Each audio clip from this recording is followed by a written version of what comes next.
Hello, I'm Amanda Martinez. And I'm Victor Georges. We hope you're enjoying the school year so far. Get ready, West Broward. This is Bobcat Broadcast Back to School Edition.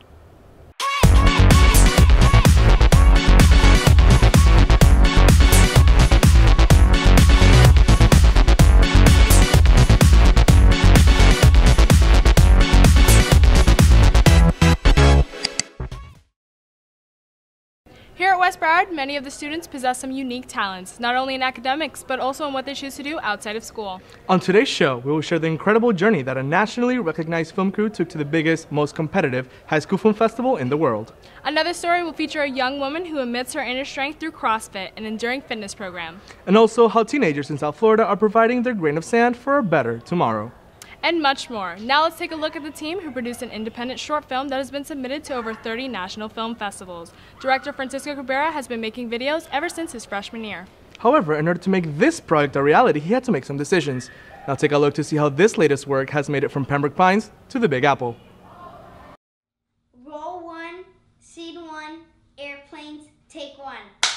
The independent film industry is one of the most cutthroat industries in the world of entertainment. Like many others, it requires a personal drive and the willingness to take risks. Nationally recognized Francisco Cabrera and his crew have experienced this firsthand.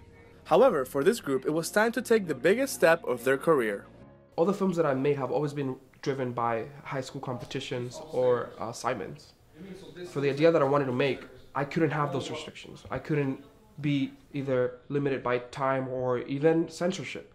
Some ideas take more than just a conventional high school effort. For Francisco to take the leap, he needed to break away from his regular comfort zone. In order to make this film, I had to move away from high school because the idea wasn't a high school love. It wasn't this high school student film. It was an idea that I was passionate about, an idea that for me was something that had to be done independently. I knew it wasn't going to be easy because we didn't have the guidance and we didn't have the equipment or budget that we would have had if we were doing it with the school.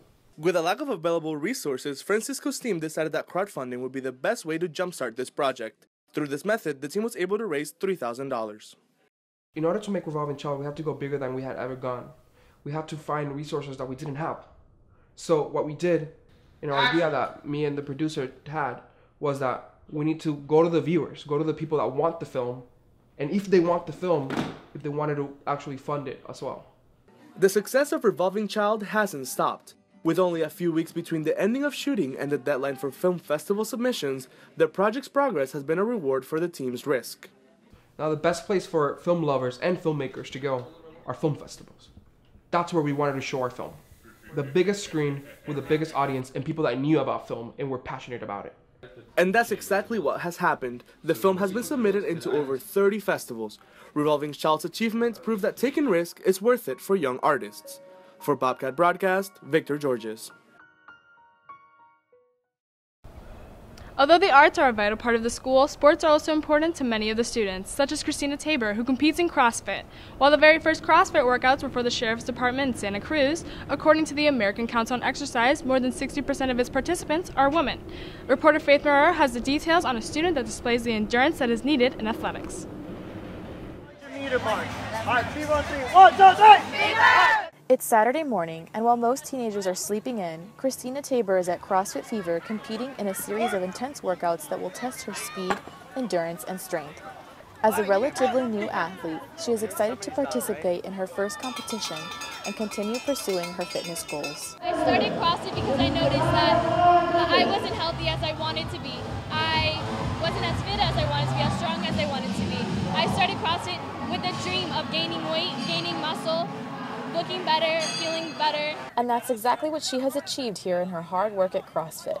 But her family has supported her every step of the way. We're very excited for her. She's come a very long way. She's been doing this for about 8 months, and her body has completely transformed. Her goal is to become stronger, and she's definitely accomplished that already. Even though Christina might make it look easy, CrossFit can be extremely grueling and immensely strenuous. But this doesn't stop her. Fighting the pain, she never fails to push herself further. It's obvious that her drive is the reason she's been so successful. It's difficult. It's really hard. You do have to have a very focused mindset to what you want to do. You do have to constantly tell yourself that I can do better. And that is an inspiration to see that somebody can get so much better, so much stronger in such a short amount of time by just practicing on a daily basis. This may be the first, but most certainly not the last we will see of Christina. She remains humble as she triumphs through the workouts today, but it's clear to see that she intends to continue competing as a top-notch athlete. Reporting for Bobcat Broadcast, Faith Marrero. According to National Geographic, there are 5 trillion pieces of plastic in the ocean. Members from organizations such as Ski Club and National Honor Society are trying to decrease this number little by little. They went out of their way to help clean up South Florida beaches in an effort to protect the environment. Reporter COLIN Miller has the story.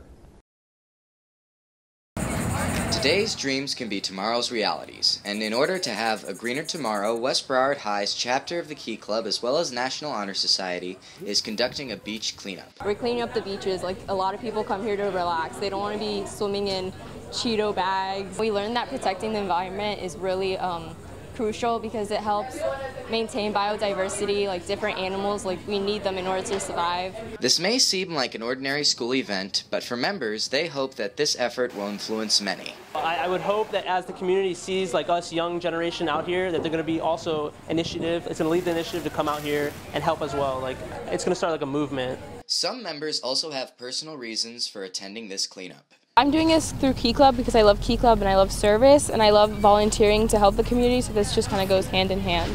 It's a really fun event because we can just, after you've helped out the environment, you can just stay after and enjoy the beach. As Helen Keller once said, alone we can do so little, together we can do so much. Key Club and National Honor Society do just that. This has been COLIN Miller for Bobcat Broadcast. While all of these students portray great Bobcat pride, they also all started out from the bottom and worked hard to get to the top. But sometimes reaching the top can be difficult. When we get back, we'll talk about a donut shop that is blowing away the competition. Stay tuned, we'll be right back.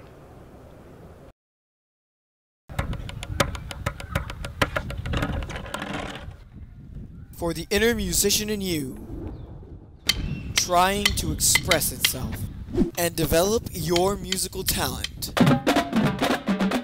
This is the way to go.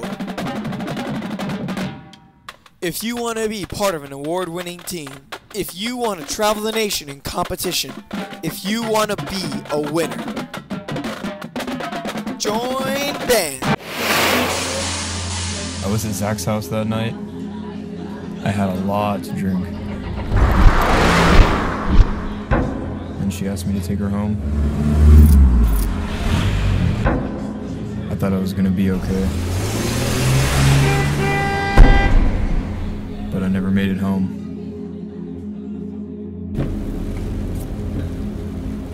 Don't drink and drive. Je suis là pour vous.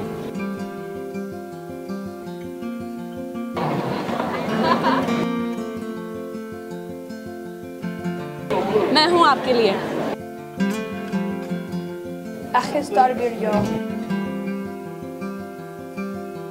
Eu estou aqui para você. Estoy ahí para ti. I'm there for you.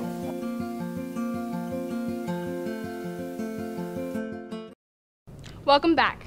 Big franchises start with small companies that have a unique product. Mojo Donuts is a gourmet cafe shop that is slowly blowing the competition away and taking the world by storm. That's right, and with a peculiar story, they've been able to be recognized not only locally, but be ranked as one of the top 23 donut shops in America. Here's Daisy DeLeon with more information. Welcome to Mojo. Welcome to Mojo. Sean, the owner of Mojo Donuts, has been an entrepreneur all his life. His multiple aspirations have led him to the small gourmet donut shop that most would call the hidden gem of Pembroke Pines. In 2005, we opened up a gourmet ice cream parlor and smoothie shop. The times, we did a great job, but the timing was a little off as far as economy and everything else. So I'm always looking for good ideas. Known for their modern twist of the donut, the business has raised speculation as to where the name Mojo Donuts came from. Before we opened up, we did some research across the country, and we got in contact with one of the another famous donut shop out there, and we asked them if they wanted to do a collaboration, and they said they were busy doing their own thing. Thanks, but no thanks, but thanks for feeling the mojo. So I took it that, and I just looked at it and I said, Mojo, Mojo Donuts. There's a donut for every palate, pleasing a quantity of customers alike. The bakers get here anywhere between 9 o'clock, 10 o'clock, or 11 o'clock at night. And that's what time the action starts. With their growing fame and popularity, Mojo's Donuts is no stranger to the spotlight, featuring before on Deco Drive. The most well-known right now is our Deco Delight, which we created for Channel 7, and it's a cream-filled donut. It's a banana cream-filled donut with chocolate on the outside, rolled in frosted flakes, fresh fruit, caramel topping, more chocolate. It's a wonderful donut. Despite Sean's humble attitude towards the growth of the trendy donut shop, there is hope that small business will branch out into something much bigger. We're looking to hopefully open up in Miami, create more of a blueprint to make it more corporate. As you can see, dreams and motivation are what have fueled Sean's innovative concept of the everyday donut business. This has been Daisy DeLeon reporting for Bobcat Broadcast. While the average summer camp consists of campfires and friendship bracelets, the WBTV Academy is anything but ordinary. Children ages 8 and up got to work hand in hand with current television production students and learn what it's like to be a TV kid. Every summer, dozens of eager students gather at West Broward High School, not for class, but for the West Broward TV Production Summer Academy. Adrian Rodriguez has been a counselor at the camp for the past 2 years. When the kids come here over the summer, they get to see what the industry is like for high school students that have been doing this for a while now. So we definitely explain to them the difference between film and broadcast. We teach them how to edit, how to import, how to shoot, and how to produce something great. And the most exciting part for them is seeing how their ideas come to life and that we feel no idea is a bad idea. So when they see that we're so open-minded with them and that we really give them the opportunity to create what they want, they do become excited to come back. This year, the summer camp had over 200 enrolled students, some returning and some new. The freshmen that are coming in this year definitely have an advantage because they've been exposed to all this material. You can definitely tell that these kids are being benefited because when they come into the actual high school classes, they have already been exposed to this material, working alongside nationally recognized students, and that's the most important thing here. This has been Ryan Resign reporting for Bobcat Broadcast. Now that everyone is caught up with recent news, we've reached the end of the first ever episode of Bobcat Broadcast. Make sure you tune in to our next episode. This has been Amanda Martinez and Victor Georges. Thank you for tuning in and enjoy the rest of your school year.